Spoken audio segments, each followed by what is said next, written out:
ശരീരത്തിൽ ഉണ്ടായ ഒരു കറുത്ത പാട് എന്താണെന്നറിയാൻ പരിശോധിച്ചപ്പോൾ അത് സ്കിൻ ക്യാൻസർ ആണെന്ന് ഡോക്ടർമാർ സ്ഥിരീകരിക്കുകയായിരുന്നു.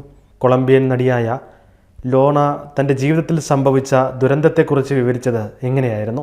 ഈ വിവരം അറിഞ്ഞ അടുത്ത നിമിഷം തന്നെ നോർണ മാനസികമായി തകർന്നിരുന്നു. പക്ഷെ അവർ ഈ സമയം ദൈവത്തിൽ വിശ്വസിക്കാനും തൻ്റെ ആരോഗ്യം അവിടത്തേക്ക് സമർപ്പിക്കുവാനും തീരുമാനിച്ചു. ഈ വിവരം അറിഞ്ഞ് വീട്ടിലെത്തിയ ലോണ പരിശുദ്ധ അമ്മയുടെ രൂപം ആലേഖനം ചെയ്ത ഒരു മെഡൽ കരങ്ങളിലെടുത്തുകൊണ്ട് കണ്ണീരോടെ പ്രാർത്ഥിച്ചു. എൻ്റെ ദൈവമേ, എൻ്റെ ജീവിതം ഞാൻ നിനക്ക് സമർപ്പിക്കുന്നു.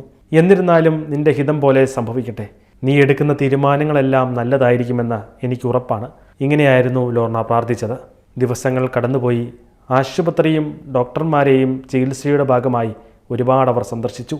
അങ്ങനെയിരിക്കെ ഒരു ദിനം വീട്ടിലായിരിക്കുമ്പോൾ ശരീരത്തിലുണ്ടായ ഒരനുഭവത്തെക്കുറിച്ച് ലോർണ വിവരിച്ചത് എങ്ങനെയാണ്?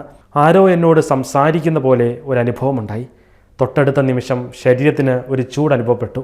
ആ അനുഭവത്തിലൂടെ കടന്നുപോയതിന് ശേഷം ശസ്ത്രക്രിയ ഉടനെ നടത്തണമെന്ന് പറഞ്ഞിരുന്ന ഡോക്ടർമാർ അത് മാറ്റിപ്പറയുന്ന സാഹചര്യമാണ് പിന്നീട് കണ്ടത്.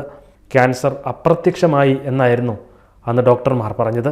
താരം ഒരു മാധ്യമത്തിന് നൽകിയ അഭിമുഖത്തിലായിരുന്നു പരിശുദ്ധ അമ്മയുടെ മാധ്യസ്ഥം വഴി ലഭിച്ച ഈ രോഗശാന്തിയെക്കുറിച്ച് പങ്കുവച്ചത്.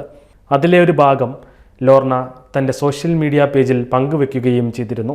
ലക്ഷക്കണക്കിന് ആളുകൾ കണ്ട വീഡിയോയ്ക്ക് താഴെ നിരവധി ആളുകൾ തങ്ങൾക്ക് ലഭിച്ച അത്ഭുത സാക്ഷ്യങ്ങളെക്കുറിച്ചും പങ്കുവച്ചു. ലോകത്തിൽ 3% ആളുകൾ മാത്രം അതിജീവിക്കുന്ന ലിംഫ് നോഡ് മെറ്റാസ്റ്റാസിസ് എന്ന രോഗം സൗഖ്യമാക്കപ്പെട്ട അത്ഭുത സാക്ഷ്യവും കമൻറ്റ് ബോക്സിൽ കാണാം.